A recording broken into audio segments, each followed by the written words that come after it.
ये मूवी ऐसे लोगों के बारे में है जिनके पास सुपर पावर्स थी, लेकिन ये अपनी पावर्स का इस्तेमाल किसी की मदद के लिए नहीं बल्कि अपने फायदे के लिए किया करते थे। उन सभी को आर्मी के द्वारा अरेस्ट किया गया था और कई सालों के लिए जेल की सजा हो गई थी। लेकिन अमेंडा नाम की एक इंटेलिजेंस ऑफिसर जो कि अमेरिकन गवर्नमेंट के लिए काम किया करती थी, इन सभी कैदियों को एक ऑफर देती है कि अगर मैं जैसा कहूंगी तुम वैसा करोगे तो तुम्हारी सजा 10 साल तक माफ कर दी जाएगी। उनमें से कुछ लोग तो उसे मना कर देते हैं, लेकिन ज्यादातर उसके ऑफर को एक्सेप्ट कर लेते हैं। लेकिन मना करने वालों के पास कोई चॉइस नहीं थी। अमेंडा उन्हें मेंटल टॉर्चर करके अपनी टीम में शामिल कर ही लेती है। वो 10 लोगों की टीम बनाती है और उस टीम का नाम रखती है टास्क फोर्स एक्स। इस टीम में शामिल थे रिक फ्लैग जो कि एक मिलिट्री ऑफिसर था, हार्ली क्विन जो कि एक मनोवैज्ञानिक थी, कैप्टन बूमरैंग जो अपने बूमरैंग को एकमात्र हथियार की तरह इस्तेमाल करता था, सेवेंट जिसका निशाने से कोई भी नहीं बच सकता था, विसिल नाम का एक अजीब सा जानवर, टीडी के नाम का एक बच्चा जिसके पास सुपर पावर्स थी कि वो अपनी बॉडी पार्ट्स को अलग कर सकता था, ब्लैक गार्ड और जेवलिन थ्रो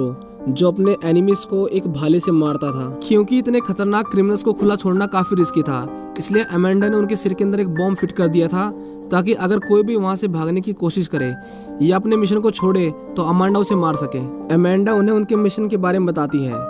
वो उन्हें कहते हैं कि कार्टो मोंटिस नाम के एक आइलैंड पर हरेरा फैमिली पिछले कई 100 साल से राज करती है, लेकिन पिछले हफ्ते ही सिल्विया लूना नाम के एक आदमी ने वहां की मिलिट्री और अपनी चालबाजी से आइलैंड पर कब्जा कर लिया और पूरी हरेरा फैमिली को 20 सड़क पर फांसी लटका दिया। पुराने शासन से हमें कोई प्रॉब्लम नहीं थी, लेकिन सिल्विया लूना अमेरिका से नफरत करता है और वो हमें दबाने के लिए किसी भी हद तक जा सकता है। तुम्हें उस आइलैंड के एक सीक्रेट लैब को डिस्ट्रॉय करना है जहां पर वो लोग एक एलियन पर एक्सपेरिमेंट करके एडवांस वेपन बना रहे हैं। टास्क फोर्स एक्स अपने मिशन के लिए निकल जाते हैं। आइलैंड के पास पहुंचकर वो सभी समुद्र के अंदर छलांग लगा देते हैं, लेकिन किसी को भी नहीं पता था कि विसिल तैर नहीं सकता, वो डूबने लगता है। जब उसे सरफेस पे लाया जाता है तो उसकी मिशन से पहले ही मौत हो चुकी थी। वो सभी अपने वेपन्स को लोड करते हैं, पर यहाँ पर हम देखते हैं कि ब्लैक गार्ड दुश्मन का खबरी था। इसका मतलब उसने उन सभी को धोखा दिया है और बहुत सारे सोल्जर्स उनका पहले से ही वहाँ पर इंतजार कर रहे थे। वो उन्हें कहता है कि मैं तुम्हारे साथ हूँ, मैंने ही तुम्हें इस मिशन की डिटेल्स दी थी, लेकिन सोल्जर सबसे पहले उसी को ही मार देते हैं। अमेंडा उन्हें कहते हैं कि हम अपने मिशन को रोक नहीं सकते, तुम्हें आगे बढ़ना होगा। टीडी के अपने पावर्स का इस्तेमाल करता है जो कि उनकी किसी भी काम नहीं आती और एक एक करके सभी मेंबर्स मारे जाते हैं। सेवेंट इस तरह सभी को मरते देख डर जाता है और वहां से भागने लगता है। अमेंडा उसे वार्न करती है कि तुम अगर मिशन छोड़ के गए तो मैं तुम्हें मार दूंगी, लेकिन वो इस बात को नहीं सुनता। इसीलिए अमेंडा उसके सिर में लगे बॉम्ब को एक्टिवेट कर देती है, जिसके ब्लास्ट से वो एक दर्दनाक मौत मारा जाता है। जेवलिन मरते वक्त अपने भाले को हार्ली क्विन को दे देता है और अब उनकी टीम के अंदर सिर्फ हार्ली क्विन और रिक फ्लैग ही बचे थे। लेकिन यहाँ पर अमेंडा का मिशन फेल नहीं हुआ था, बल्कि उसने बैकअप के लिए एक और टीम बना रखी थी जो उस आइलैंड के दूसरे किनारे से एंटर करते हैं। इस टीम में टोटल 5 लोग थे, blood spot, peace maker, polka dot man, red catcher 2 और एक इंसान जिसकी आधी बॉडी शार्क की थी। ब्लड स्पॉट काफी अच्छा इंसान था, वो तो इस मिशन का हिस्सा भी नहीं बनना चाहता था, लेकिन अमेंडा ने उसकी बेटी को जेल में डालने की धमकी दी थी, इसलिए उसे यहाँ पर आना पड़ा। वो सभी थोड़ी देर के लिए आराम करते हैं, लेकिन शार्क को भूख लगती है, इसलिए वो उस लड़की को खाने की कोशिश करता है। टीम के लोग उसे रोकते हैं और उसे मारने वाले थे, लेकिन किंग शार्क वादा करता है कि वो अपनी टीम को नहीं खाएगा।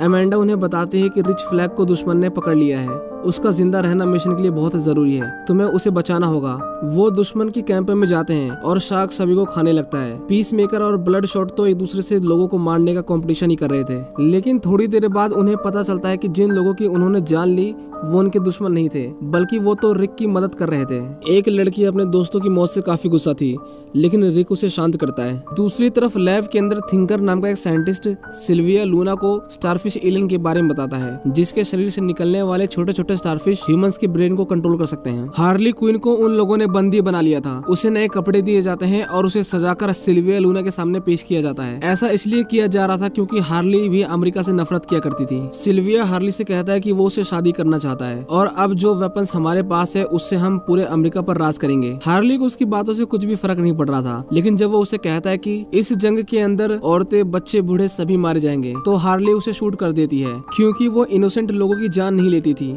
गन की आवाज सुनकर मिलिट्री वहां पर आ जाती है जो हार्ली क्विन को अरेस्ट कर लेती है। दूसरी तरफ टास्क फोर्स आगे बढ़ रही थी। पीस मेकर डॉट मैन से थोड़ी दूरी मेंटेन करने के लिए कहता है क्योंकि बार बार उसकी बॉडी पर कलरफुल डॉट्स आ जाते थे जो कि बहुत ही खतरनाक हैं। डॉट मैन उन्हें बताता है कि उसकी मदर ने उन सभी को सुपर हीरो बनाने के लिए उनके ऊपर एक्सपेरिमेंट किए, लेकिन उसके अंदर तो ये वायरस सुपर पावर बन गया, लेकिन इसकी वजह से उसके भाइयों की मौत हो गई। वो सभी शहर के अंदर दाखिल होते हैं और अपने भेष को बदल लेते हैं।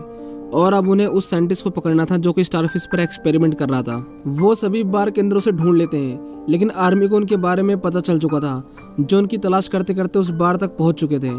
रैट कैचर साइंटिस्ट को पीछे के रास्ते से निकाल लेती है, लेकिन पीस मेकर, रिक और ब्लड स्पॉट पकड़े जाते हैं। उन तीनों को जनरल के पास लेके जाया जा रहा था, जहां पर उन्हें पता चलता है कि हार्ली क्विन अभी तक जिंदा है। वो सभी उन्हें मारकर वहां से एस्केप कर जाते हैं और अब उनका सबसे पहला मिशन था हार्ली क्विन को बचाना।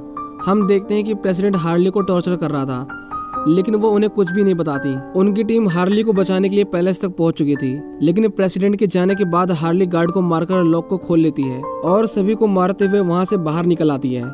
लेकिन टास्क फोर्स को नहीं पता था कि वो बाहर आ चुकी है। जब हार्ली उन्हें देखती है तो वो बहुत ज्यादा खुश होती है, क्योंकि उसे उम्मीद नहीं थी कि कोई उसे बचाने के लिए आएगा। अब उनका आखिरी मिशन रह गया था, जो था उस लैब को डिस्ट्रॉय करना। साइंटिस्ट गन पॉइंट पर उन्हें अंदर जाने में मदद करता है। उनकी पूरी टीम अंदर जाकर डिवाइड हो जाती है। ब्लड स्पॉट, पीस मेकर और शार्क बिल्डिंग में बॉम्ब लगाते हैं और बाकी बचे हुए लोग प्रोजेक्ट स्टारफिश को डिस्ट्रॉय करने के लिए जाते हैं। साइंटिस्ट उन्हें लैब के अंदर लाता है, जहां पर हम देखते हैं कि स्टारफिश लोगों के चेहरे पर चिपके हुए हैं और ह्यूमंस की बॉडी पार्ट्स को काटकर उन पर एक्सपेरिमेंट किए जा रहे थे।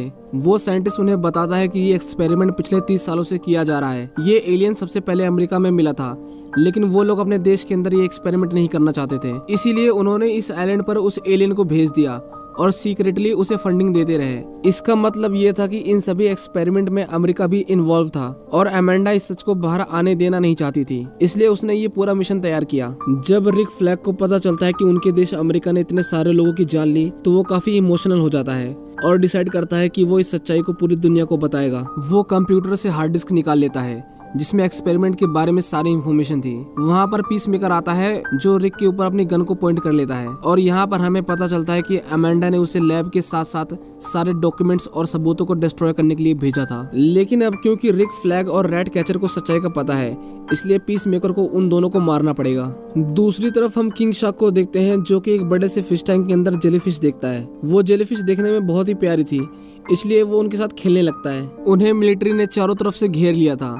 हार्ली, डॉटमैन और ब्लड स्पॉट लैब के ऑफिस के अंदर छिप जाते हैं, पर सोल्जर उन्हें नोटिस कर लेते हैं और उनकी फायरिंग से पहले ही डॉटमैन उनके ऊपर एक्सप्लोजिव फेंक देता है। लेकिन वो बाय मिस्टेक उनकी बिल्डिंग में लगाए गए बॉम्ब से कोलाइड कर जाता है और एक के बाद एक एक्सप्लोजन स्टार्ट हो जाता है। किंग शार्क जिस फिश टैंक के सामने खड़ा था वो ब्रेक हो जाता है और वो मछलियों के साथ बहता हुआ अपने मेंबर्स के पास आ जाता है। पर हम देखते हैं कि फिशेस काफी खतरनाक थी। वो सभी मिलकर किंग शार्क को काटने लगती हैं और वो इंजर्ड होकर बिल्डिंग से नीचे गिर जाता है। उसकी बॉडी से काफी ब्लड निकल चुका था। ऊपर से सोल्जर्स उसके ऊपर गोलियों की बौछार कर देते हैं, पर उसे गोलियों का कुछ भी असर नहीं होता और वो उन सभी को खाने लगता है। पीस मेकर रिक को शूट करने ही वाला था, लेकिन बिल्डिंग कोलैप्स कर जाती है और वो सभी बुरी तरह से इंजर्ड हो जाते हैं। इतने बड़े ब्लास्ट की वजह से वो स्टारफिश आजाद हो जाती है और उस साइंटिस्ट को मार डालती है। रिक और पीस मेकर की बहुत एपिक फाइट होती है, जिसमें रिक उसे बहुत बुरी तरह से मारता है, लेकिन लास्ट मोमेंट पर पीस मेकर उसके दिल पर एक नुकीले पत्थर से वार कर देता है, जिसकी वजह से उसकी मौत हो जाती है। वो देखता है कि रैट कैचर यानी वो लड़की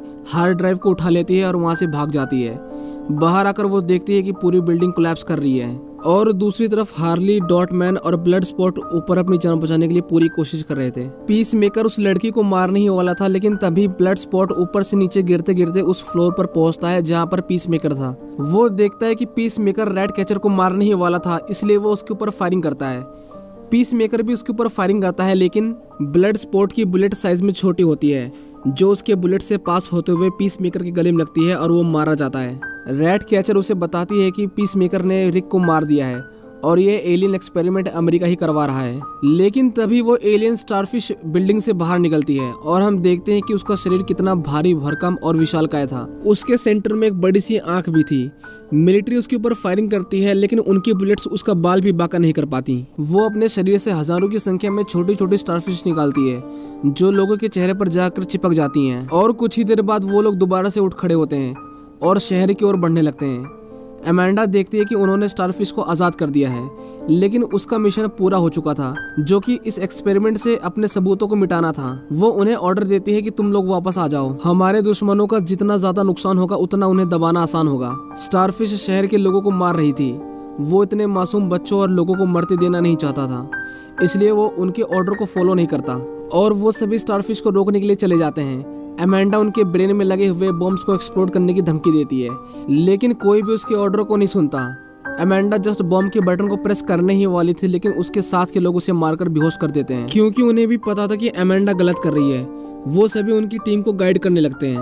ब्लड स्पॉट अपनी गन को अपग्रेड करके उसके ऊपर फायरिंग करता है। किंग शार्क को कुछ भी नहीं सूझता तो वो उसे खाना शुरू कर देता है। डॉट मैन उसके पैरों पर एक्सप्लोजन करता है, जिसकी वजह से उसे काफी नुकसान पहुंचता है, लेकिन स्टारफिश उसे अपने पैरों के नीचे कुचलकर मार डालती है। शहर के लोग ब्लड स्पॉट पर हमला करते हैं, लेकिन उसकी बुलेट्स खत्म होने की वजह से उसे हैंड टू हैंड कॉम्बैट करना पड़ता है। रैट कैचर शहर के सभी रैट्स को बुलाकर स्टारफिश के ऊपर हमला करवा देती है।